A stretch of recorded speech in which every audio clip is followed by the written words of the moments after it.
ikaze mu makuru ategekanya uko ikirere kizoba kimeze ejo ku munsi wa gatandatu igenekerezo rya mbere myandagaro umwaka w'ibihumbi 2026. Imbere y'umutaga hitezwe ikirere kizoba hakirimwo izuba n'ibicu bike bike mu ntara zose zigize igihugu cacu. Ibipimo vy'ubushuhe bizoba biri hasi kurusha ahandi bikazokwibonekeza i Bururi mu ntara ya Burunga hamwe no mu Kayanza mu ntara ya Butanyerera kuri °C 13.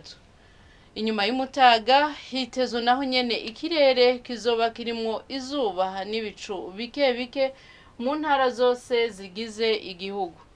Ibipimo vy'ubushuhe bizoba biri hejuru kurusha ahandi bikazokwibonekeza mu Cibitoke mu ntara ya Bujumbura kuri °C 31. Hitezwe yuko izuba rizoseruka igihe c'isaha 12 zirengako iminota 10 z'agatondo riheze rirenge igihe c'isaha 12 zirengako iminota 10 nyene z'umuhingamo.